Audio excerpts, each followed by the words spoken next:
Welcome to the Life You're Made For with me, Dr. Heather Penny. We're going to be having conversations that talk about us spiraling up versus spiraling down, because we all want to be living lives that are about thriving, not just surviving. This is the life you're made for. So let's get going. Hello. It's so good to have you, Rich. Glad to be here. Thank you. Oh, yes. We have a mutual friend who introduced us, and I'm so excited to talk with you today about creativity. You wrote a cool book called MINDBLOWN. I did get to read it. I'm holding it up to the screen for those of you who are watching it on my YouTube channel. But I have really just enjoyed getting to know you a little bit through your book. But before we jump into our conversation, why don't you tell our listeners a little bit about who you are and what you do? I'm an author and musician. I've been a writer for a while. I've been blogging since 2005, which we used to call it weblogs back then. That's where blog came from. Those younger folks on here, who's anyone under 40 to me. Yes. So I've been writing, and eventually people started paying me to do that. And I said, really? And I ended up writing, of course, a couple books. And but I've also been a musician all my life. That's how I raised my family. I worked as a church musician, as a jazz musician, and been a creative person, but also been in like executive teams and management situations by surprising myself with that. And so it's kind of led me to this point of time of, recently got a master's degree in leadership because I really wanted to talk to people about how to be better leaders, because I wanted to be one. And so that's it. I just recently moved back to my almost my hometown, the Bay Area, where I'm from originally. That's where I'm at right now. And I'm just enjoying trying to keep creating. Oh, I love that. Still learning. I love that. So, I'm a leadership coach, and my 3 C's is clarity, confidence, courage. But I am by nature a very creative person. So my team's always teasing me. There's a 4th C, Heather, and it's the creativity C. And I love painting. You like some of my art, my own background. So I love the creative process. I instinctively know how valuable the creative process is for leadership. But I'd love for you to talk to us a little bit about that intersection of creativity and leadership and why it's important for leaders. Well, one thing that surprised me is in studying this, a lot of people think creativity is voodoo. It's something you have to be born with. Some people are creative, some people aren't. Some people are tall or short, the same kind of thing, I guess. But the truth is this, that we're all wired to be creative, and it's a process that we can learn and grow in. So it's a human process.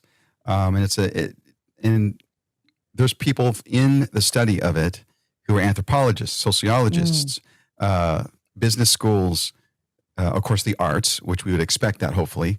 And then we have psychologists, of course, and neuroscientists. The neuroscientists are the ones that fascinate me the most.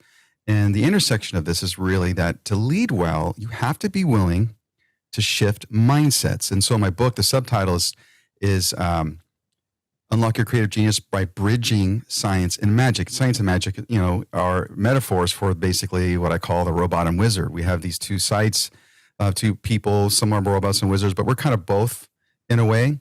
But it's the shifting of mind. Leadership requires that we're able to be agile in our thinking, to shift from one thing to another. And one example, of course, is just how can I be empathetic? I have to switch from thinking of this thing, which could be important, to how am I caring for this person? What is their situation and what are they going through? And then, of course, maybe it's in a situation by reading data science. I have to become empathetic and saying, okay, here's the data, but how am I going to see a person and a story in that? And so creativity allows your mind to work in a way that you can paint pictures with things. You can bridge between concepts. You can bridge between 2 things that might seem opposite. And that's what they call creativity. Gosh, I love that. I love that because you just intersected a lot of different lines of thought. I love neuroscience. I love leadership development. And of course, I love the development of creativity. I love that you connected it to being a process. It reminds me of a conversation I was having today with a client, and he's an executive CEO. And he literally said the statement, I can keep pounding away at my to-do list, or I can change my mindset.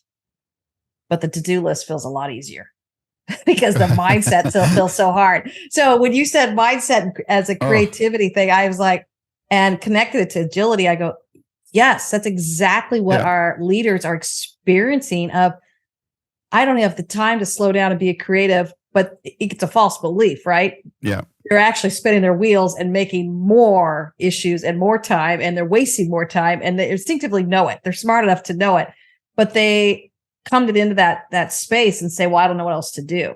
So as you're talking about creativity being a process, tell us a little bit more about that.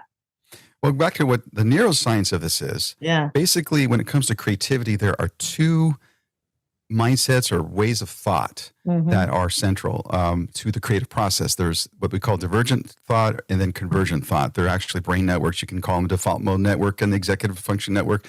But I don't want to get into that because I'm not that smart and I'll bore myself.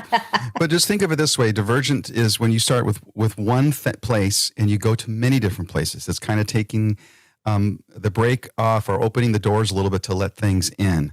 And so you are not inhibiting new things from coming in your mind. It takes a little bit of practice to do that. The other side, convergent thought, is when you take all these things that are swimming around and you begin to sort them, you begin to rate them, you begin to develop them.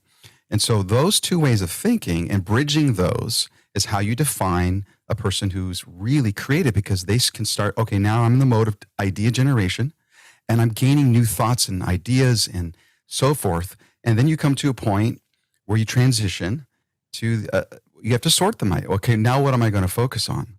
And then you have your short list of what you're focusing on. You go back. It feels like you're going backwards when you're creative, but you go back to this other way of thinking. Now I need to see how these ideas can be expanded upon even better. And so I see that in order to really lead well, good leaders do this instinctively. They find an idea, but they're not settling for that idea. They want to have more than one idea.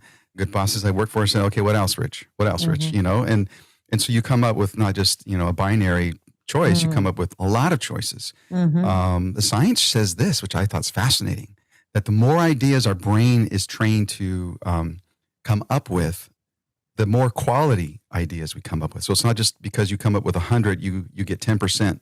So it's more, instead of 10, it's 100 when you get 1,000 ideas. No, you actually get a percentage more better ideas the more you come up with ideas. So that activity is extremely important. But then you also have to get to the point where you have to do accounting and you have to do marketing and you have to do things that kind of what sorts these things, what helps them. So these two ways of thinking is really where the center of that happens. And in creative, there's other ways of thinking and mindsets and so forth, of course, in the brain. But these two particular ones that they've studied are part of the creative process. I love that. It makes me think of what I coach quite a bit of, saying you get the right people in the right room talking about the right conversation, the collective clarity will go up. But it's the same thing as I'm hearing you talk. It's collective creativity can also increase. How you bring that to the table as a leader, I could see that would really influence your team. Yeah, it's really hard to get a clear picture without having an imagination as an example. So imagination would be that divergent thinking, that wizard, thinking. And so, and you stay there. And even in our spiritual life, it takes imagination to pray. It takes, as someone who's been a musician, performer, I need to imagine what that room might look like by never going into it. And so these are the things leaders do. And, whether it's gaming a meeting or a marketing plan before you roll it out, role playing it, for instance. So that's very important. And so that imagination side is really, it's not an artistic skill, it's a human skill. Of course, those of us who are kind of artistic like myself, we seem that we can't help it. I doodle on my desk, by the way. And that was fun. And I get in trouble for that kind of stuff, daydreaming, whatever. But, really, if you're a scientist or a technical person or a computer programmer or an engineer, you may start like the robot with a lot of details and say business is complex. You have a lot of data you sort through and all those things. But as you progress to your creativity, both a robot and wizard have to get to the point that they're imagining and dreaming of an idea that they can form from wherever they're starting from. For me, it might just be, I have a new puppy And so I sketched my new puppy this morning. Mm. So I just felt like I needed to do that. Well, it's different than someone who, they have to roll out something that's going to take a year. And a lot of the details involved in that, and dominoes and big teams and all that. But still, in the brain, at some point, those human things that happen in creativity, that give us the clarity of this vision of something, for instance, are really set in that part of our brain, or two parts of, or I guess many parts of our brain, to be honest. Yeah, probably even in our spirit too. Oh, absolutely. Well, I kind of believe that we're all one being, that body, mind, soul, spirit, whatever, souls, whatever you put all that, that's why trauma, we remember it in our bodies, and sometimes I grew up in a situation where I was taught to repress a lot of that. Yeah. And I think, what the creative process does is I have to listen to my body. And I think as leaders, if we are willing to do that, then we can also have better emotional intelligence, look at people with more empathy, have more vulnerability, and that will help our teams. But if we're starting from, guarding that, because, a lot of us have trauma. Most of us have some kind of trauma. We just went through a pandemic, right? Yeah. And so this is the thing that's important, is just that mindset change, to think, I need to see a better future somehow. And to believe that, to say, am I going to be brave enough to take a step? But I have to see something first. And one thing I know about people who say they're not creative, and the guys and the CEOs, they see something. The best leaders I've worked for and worked with are able to somehow get some kind of picture in their head. Now, some have trouble getting it out. Like, here's what I mean. Yeah. But any leader that's worth his or her salt has a great picture of things. Oh, that's great. I love what you're syncing it up to. And I love the linking it to neuroplasticity, and really importantly, EQ. I've heard you mention empathy, compassion. I never thought about that synced up with creativity, but I love that connection. That makes so much sense to me. I think we're kinder people when we tap into our creativity. And it makes me think of, I used to be a teacher when I first started out, and I remember working with little third graders.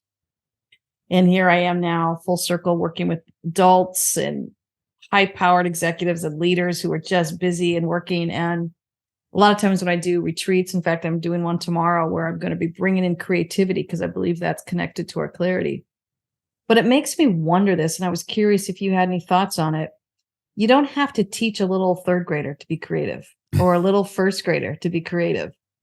Somewhere along the way, we stop engaging our creativity, cultivating our creativity. The process that used to be instinctive to us now has to be relearned. And it almost is like stolen from us. That's something that's been sad for me in watching, even just being a parent of kids, going, when did they lose the creativity? When did they start having all of these different fears that were blocking their creativity? But I guess that's the question I want to ask you. What do you think? What do you think starts robbing us of our creativity? Well, I mean, what you're saying is so true. All of us up to age 6 or 7 think we can dance and sing and draw and be the best athlete in the world, even whatever it is. But we always thought we could do those things. We drew pictures, and we felt confident that we could express ourselves in some way, whether it was with crayons or finger paints, whatever it was. We felt somehow that there's no problem with it, and we weren't judged for the technical aspect of it necessarily. And I think as we get older, education systems looks for uniformity, because sometimes we think if everything can fit within the box, then we've achieved something. It's kind of like, is education meant to make employees or make entrepreneurs? It's kind of a scary thought to think that the entrepreneur in us, I think, exists in everybody. That everybody has this ability to dream of something better, and it may just be a little better, but better is better. Olympics, the first and second place, the 0.4 seconds that swimmer won the Olympics by, it matters. So all of this is so important to us. And so, I think as kids, we have this, thing, like I was kind of alluding to when I grew up, was an environment where I wasn't able to listen to those emotions and express them in a way. And of course, I'm a little bit more on the spectrum of being the wizard person. So I'm going to express, I can't help it. So I got in trouble, even though I didn't want to. I got in trouble. because I said, I'm going to say or ask a question, curiosity. Yeah. And you being an educator, no, I mean, Socratic method, what is that? We have to be curious. We have to ask questions and be asked questions and grow. But as kids, we just ask questions. Why, Dad? Yeah. I mean, the hardest questions come from a 5-year-old sometimes. Yeah. And the profound thinking that we have supposedly as adults sometimes is so small.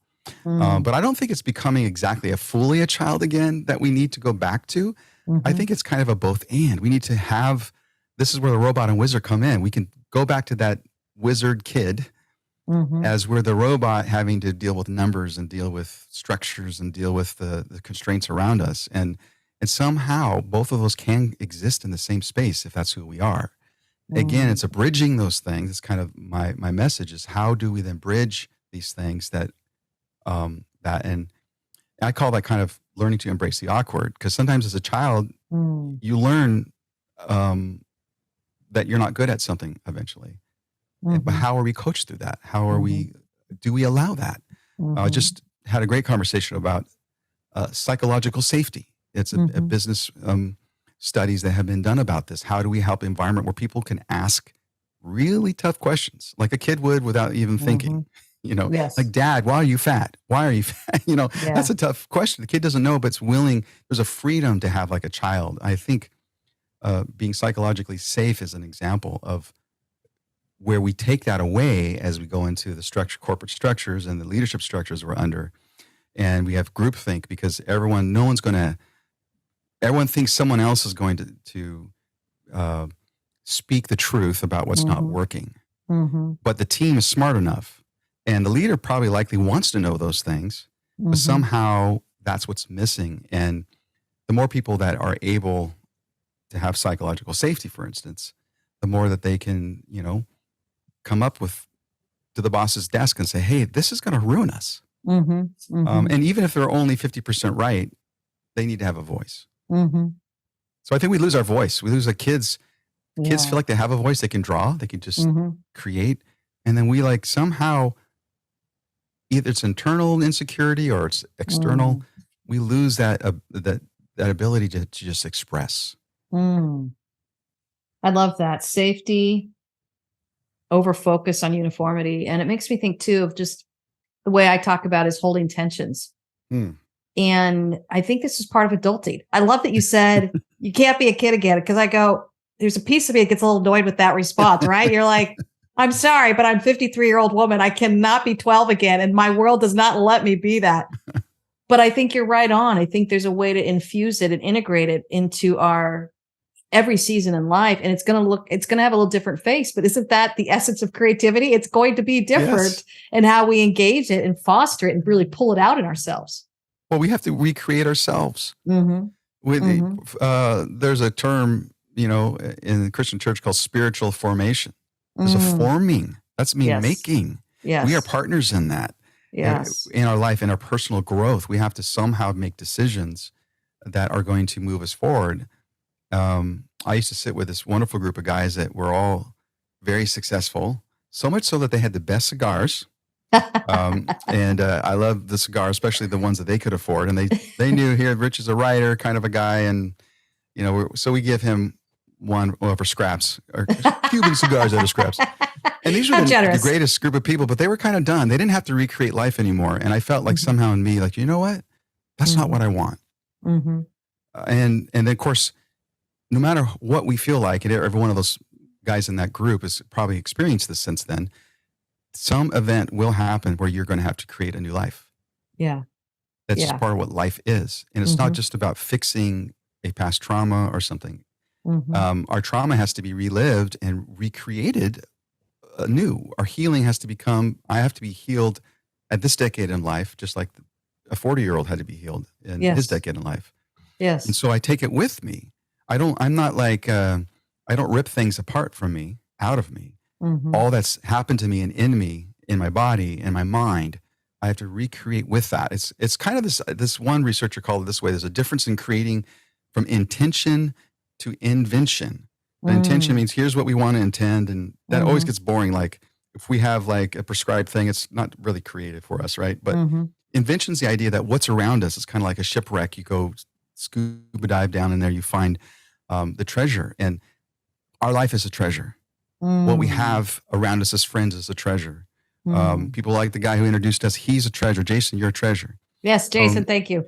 And we have to, though, be willing to see what comes our way and then invent with it and then take action. It's not passive to do that. Yes. We think it's really the right thing to always, I intend for this to happen. We can't change that. We're not this creator of the universe kind of being. We're the one who takes the stuff that's nothing new under the sun and makes something useful and beautiful out of it. And that's the power in that. And of course, in a business situation, how do you move forward? It's an iterative improvement. Yes. We often think creativity has to be these leaps, but what if it's a constant growth that we could think about and be excited about and be inwardly motivated to, as opposed to trying to intend artificially benchmarks that aren't even existent because they're not really who we are. So we bring who we are to the table, all the reservoir of what's happened to us and our mistakes and our triumphs. And from there, we can create something, or create a new life if it's a personal situation. But in our business, all that we bring to the table are those experiences and the team that we have and the city we're in and all those things. And so those are the variables. Sometimes we try to change all that or we try to copy somebody else without looking at what we have. We could copy somebody else perfectly and fail. Or we could be indigenous to our own surroundings, our own body, our own relationships, and create from that. And I don't want to go on a tangent on this, but I'm really excited about this idea because I'm learning this. I figured, like my friends with the cigars, I love the cigars. I have a few left, but I miss hanging out with those friends, but I also don't miss all the experiences I had. And some of them have been really tough. Yeah. I love that you said that about create a new life. And I love too that it could be traumatic, but it also could just be the changing seasons. And I have a very perfect example of that, Rich. I have an 18-year-old, a 20-year-old, and I've launched them both into college, and we are facing 30, and I'm in a 30-year marriage too. We're facing empty nest for the first time. And we're just like, the first couple months, like shock and awe, because your life was so around the family life. And man, I love this idea of engaging your creativity, because even though, yes, there was some mourning and some grieving I had to do to adjust, but as I've gotten on the other side of that, there is some excitement that's growing in me because there's a huge chunk of space that's now opening up that I get to create in. And it's allowing me to return to everything from old hobbies to actually traveling again to, doing some speaking and stuff that I've loved doing, but I kind of put on hold while I was parenting a little bit more. And I just didn't want to be away from the home. So I love that you're syncing that up with this idea that creativity will help us create not only a new life, but probably, and you brought up earlier, staying agile to the different seasons of life, because isn't the number one myth that life is static? We like terrible to believe that, but it's a lie, everybody. Well, and when you enter, those of you listening who are over 50, realize that things don't get more comfortable. Even if you have means, and I have some family members, brothers, there's 5 of us, which is cool. They're all great guys. And some of them have great means, but it's really a lot of volatile stuff going on in life. It just happens. And I can't be the same person, just like I can't be the child that I was when in my 30s. Yeah. I have some of that person in me still. Yeah. I'm an iteration from there. But knowing that things have to end to begin is really where I'm able then to finally say, I need something new. Otherwise, I'm stuck in this feedback loop of should-haves and could-haves. If I would have done this and could have done that. Well, life is too short at this point. Yeah. At any point, actually, to go back there. So what I need instead is I need to create. And I always say that creativity is just another word for what humans do when they thrive. So it's not really anything magical, anything weird that you have to come up with. Creativity is this thing that we are meant to do. Our being scientists, they've studied the brain of humans. There's no other creature that is on Earth that is like us, that can create like we do. Not even close. Even animals have bigger brains and maybe they're really smart, but something interesting about the human physiology and our brain allows us to have this. And you can take that further with people of faith who have, we are in an image of a creator, or philosophers who have acknowledged the fact that we, I think, therefore I am. And I've kind of changed that to I create, therefore I am. I love that. Yeah. Even I create, therefore I am human. I love, and I love what you're saying too, because, as a person of faith myself, there's an old Latin term called the Imago Dei, which stands for the image of God. And in my faith, I believe that God has created everything. And in that, he created humanity, and humanity shares some of that image that God put within us, which is this desire to create. And so how we engage with that only makes us more human, or maybe even more humane. Oh, I think so. I think we become a better, truer version of ourselves. Yes. Because it forces empathy. And here's the interesting study that I put in my book was about journaling. They found that when people journaled their traumas, in particular, the first study, there's several studies. The first study was cancer patients and these women who had breast cancer. And those who journaled were healing. Their bodies were actually healing. But there was another result they had from this study, which had been reproduced even, that as the language was me and what I'm going through was put on in the beginning, as they progressed over time throughout the study and journaling on a regular basis, it started to become empathetic towards other people. Their focus changed off that. And that's backwards to what I've been taught, that, self-actualization is narcissism, when really, if I could see who I really am and be okay with that, and believe that, say there's a God that's okay with me, that my spouse loves this person, that not the perfect whatever, but this person, and I could see that real person, then I'm able to look at another human being and say, I could care about you. And so these trauma patients, or cancer patients and other patients that were journaling, healing, I think that's why people paint, garden. My wife loves succulents. She has this whole succulent thing. It's exploding in our home, which is great. That's why I'm raising a puppy right now. All of this is just, we have to keep creating and going, because what that reminds us of, as we try to address our own pain, we begin to help address other people's pain. And this is where I say the two parts of creativity, we have the science and the magic. We have innovation, which says, how do we solve a problem? What's the problem to solve is the question. And then we have art, which asks the question, what's the pain to address? And when you combine those two things, you have what humans really are best at doing. And it's hard to combine those. So when you're a business solving problems, if you're also asking, what pain can we address as a human pain? And it could be in the process of how you lead your business. So your employees have psychological safety, for instance. You invest in the culture and all those things.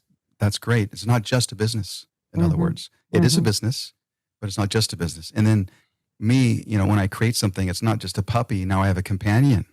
There's something useful. And so I call it beauty and usefulness are things. Utility is we rate that high in our society, especially in the business world, but we also have to rate beauty and the elusive things, the things that somehow we can't control, but yet we need and we desire, like the sunset. And to be able to be moved by those things and understand if I'm a dentist office, if I'm running a dentist office, I can be an artist with it.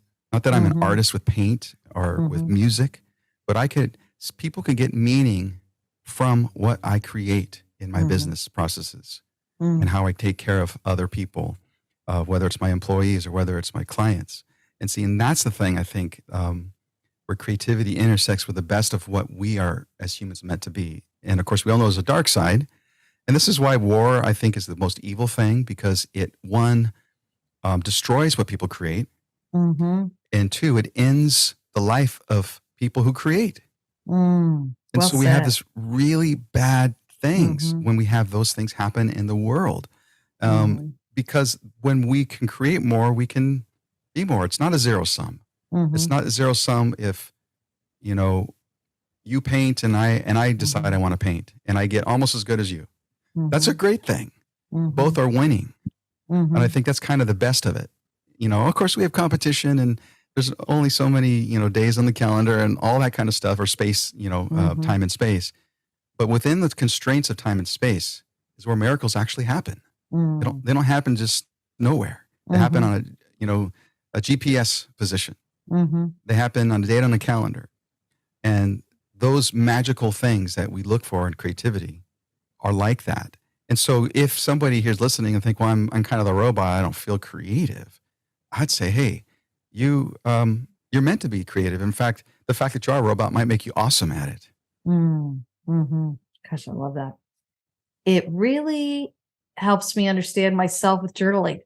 I've been journaling since a kid, but I think sounds like we might have grown up in some similar kind of environments of just, if I can't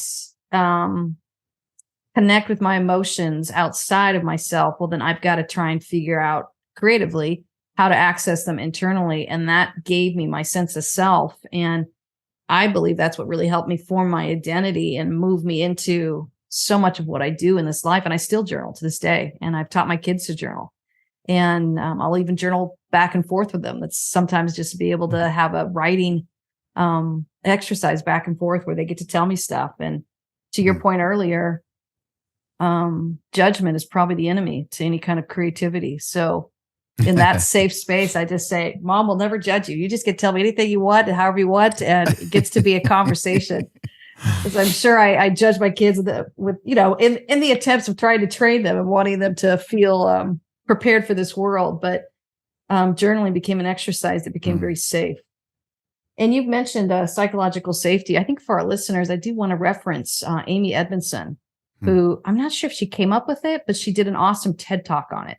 So for our listeners, I encourage you to Google Amy Edmondson. And I've worked with that concept quite a bit in my work with leaders of psychological safety. And my angle is a little bit more of the clarity. If we can't feel safe, we can't get clear. We're just nervous about whatever, keeping up with the pack or not disappointing or just getting through our to-do list. And I really do see how clarity and creativity are really nicely intertwined. It might be my fourth C, Rich. I think you should put it as a fourth C. I agree. And you could have your own robot and wizard. I even have little stickers made of that. Oh, I saw that. So cute. It's kind of this thing, where, the clarity is so, really oftentimes people are willing to go through pains or sacrifice with us if we can really give them a clear picture of something. Yeah. We can be honest with, this is what it's going to cost. This is what you and me together to go do this. And in a safe environment, we can ask those kind of questions and allow others to ask us that kind of question. And that breeds creativity. So you need to be, it's kind of one of these self-fulfilling prophecies. If you're psychologically safe, you're going to be more clear and more creative and all those things. But in order to get there, you might want to also be more creative so you can do those things. And I kind of think a lot of the research that I'm reading from all these different disciplines, it's overwhelming how much new is coming out even. They all really are pointing to the idea of we're understanding what humans really need. We're a tribal group who needs each other. And so we have to see each other. Love that. Makes me think too of the idea of curiosity. I think you hit on it earlier. Oh my goodness, we're building all our C's. I'm getting to my fifth C here, but curiosity, huh? Yeah, that's a great C. I know, but it's that idea of and I think this is something I want to just encourage our listeners. If you struggle with creativity or if you're nervous about it, or if you've been told you're not a creative person, I would say be curious. Stay curious with yourself. It probably got lost somewhere along the way and you get to go retrieve it. Or it's just got a very different look to it now later on in life. And I believe in you. Rich believes in you. We believe in you that you get to be a creative person and go find that. And so I guess I want to encourage that to any of our listeners to start with curiosity with yourself. And I was talking with a leader today and she asked me a question that I had no clue what the answer was. But I wanted her to feel that safety and that curiosity. I literally said, I have no idea what that is, but I'd love to explore that with you. And she laughed and she goes, I said, oh, what are you laughing about? She goes, it was just really nice to hear you be honest that you didn't know the answer to that. And I could just feel the pressure because it was an intense question. She was nervous. She wanted the answer and it was a big question, but I thought, I don't know, but I'll stay curious with you. And with that kind of response, I felt the pressure just come out of the conversation. And we were able to really stay curious together and get creative on some of the clarity that was coming. And we were able to then to see her access her inner creativity on solutions, and her clarity went up. And I just do think they're so interchangeable. As you keep talking about creativity, I value it so much. I didn't realize how much I think I was syncing it up to clarity. It needs to really work together, doesn't it? Well, and like my bias and definition of it is it's something just what we do when we thrive. It's just kind of more of a generic thing. Yeah. It's like being more human. Yeah. If you understand humanity, emotional intelligence, you'll understand that takes more work for some of us than others. Yeah. Some are, I have a young adult son who's worked with autistic kids at one point in time. He has such an empathetic ability. Just boom, he could see. It took me longer to do that. I was the kind of person, you put me in front of a big group of people, I'm great. And then you get me in certain kinds of meetings, I'm terrible. I'm not reading the room at all. I'm not seeing that. And I think as we, just look at creativity just as something that is intertwined with just the things that we know we need to do. Which is basically embrace the awkward, the other side of us that we need to reach out to and work on. Yes. Or the people that we need to include that feel like they're opposite. Yes. The robot saying, "Hey, wizard, let's hang out and let's learn from each other." And that awkwardness, being in a tribe, is like a family. When one person fails in a family, the whole family fails. And even though in a business situation, you can't carry everybody all the time because it's a business. It is proven that when you think of some of it as a family, at least for one moment, you could turn that mindset on, you might really help your business. And so in that way, your imagination's being used. It's kind of like a multiverse. It's kind of seeing, I think it was Bowman and Deal's book about creative leadership, where you're seeing these 4 frames as they put it. You have HR, you have symbolic, you have political, which is a fun one. And then you have this, what was the other one? Structure. And so those kind of 4 different ways of thinking, this is where leaders have to be creative. They have to I'm imagining, okay, I'm the lens of a family. Now I'm the lens of symbolism. What are we projecting? Branding. Now I have to switch my mind and I have to think of the politics. Okay, we're going to survive through this. Will I get voted out off the island or not? Can I make it another year? And then we have structure, like what kind of processes and systems and hardware and all that stuff is in place. So a leader has to be creative by bridging all these things, zigzag whenever it's necessary. As one author put it, it's the being on the balcony and the dance floor and going back and forth and back and forth. And that's kind of the bridge, I think, for leaders where creativity really is important, is I have to be willing to see myself ground floor, at the dance floor, what's going on there, but I also have to get up and see, the trends of what's going on as well. And some of us prefer one of those, right? Yeah. And just like some people in the 4 frames, they really enjoy being at the political. They're so good at it. They survive this long, but they're terrible at structure.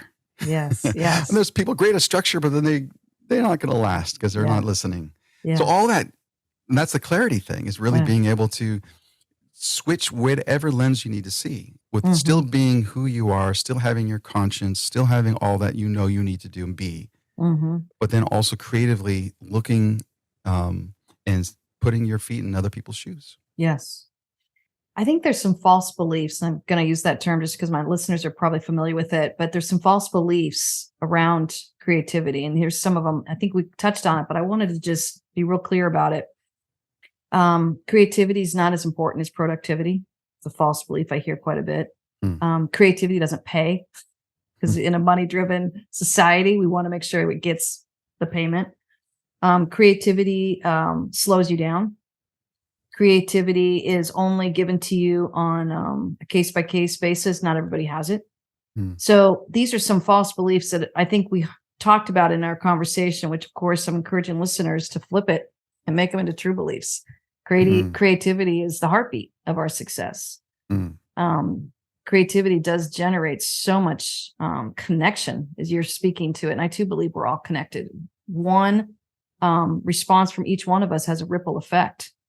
And I think we're going to see more and more as we age, you start seeing that ripple effect whether it's as simple as being cranky to the coffee barista and how that could be paid forward, to being really nice to the person trying to cross the street and letting someone come in traffic, how that can be paid forward. We have this power to show up with our sense of presence and be able to your point earlier, of be human, be humane. And our creativity, I love how you link that. Our creativity is what is the heartbeat of our humaneness. I love that.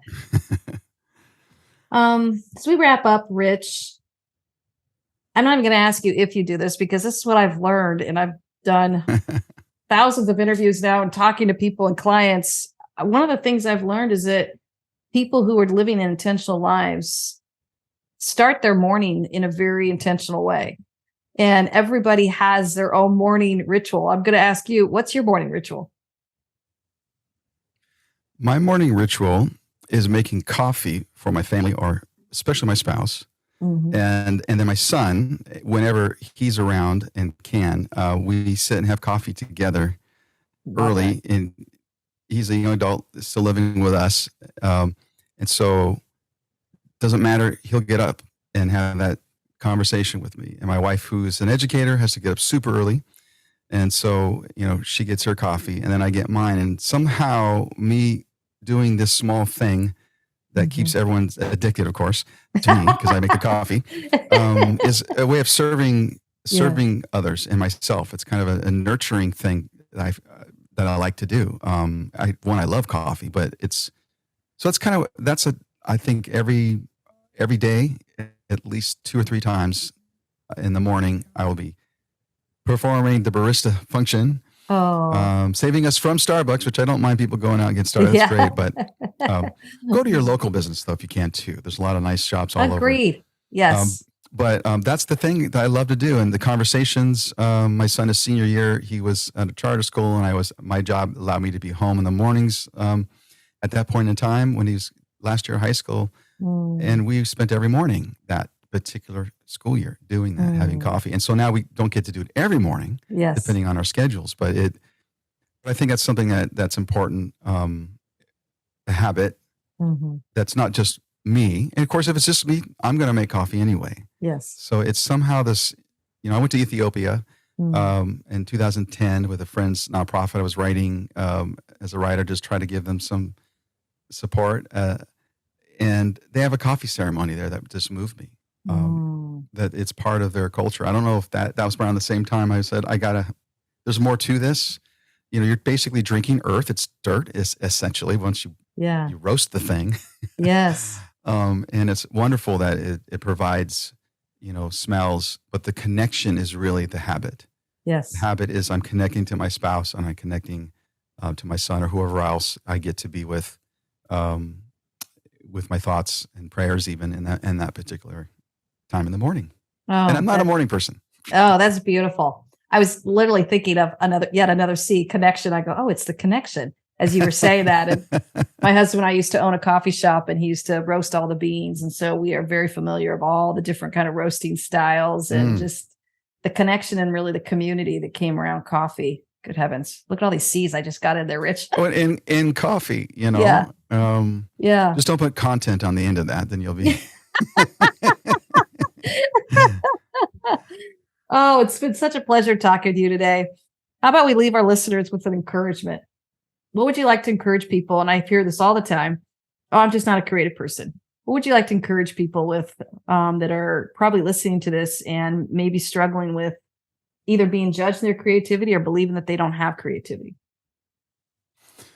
Well, first, I want to remind you that you are creative. You're wired to. It's not just my opinion. You can go buy my book and look at all the studies from scientists and so forth and theologians. I can send you that information. You are wired to be creative.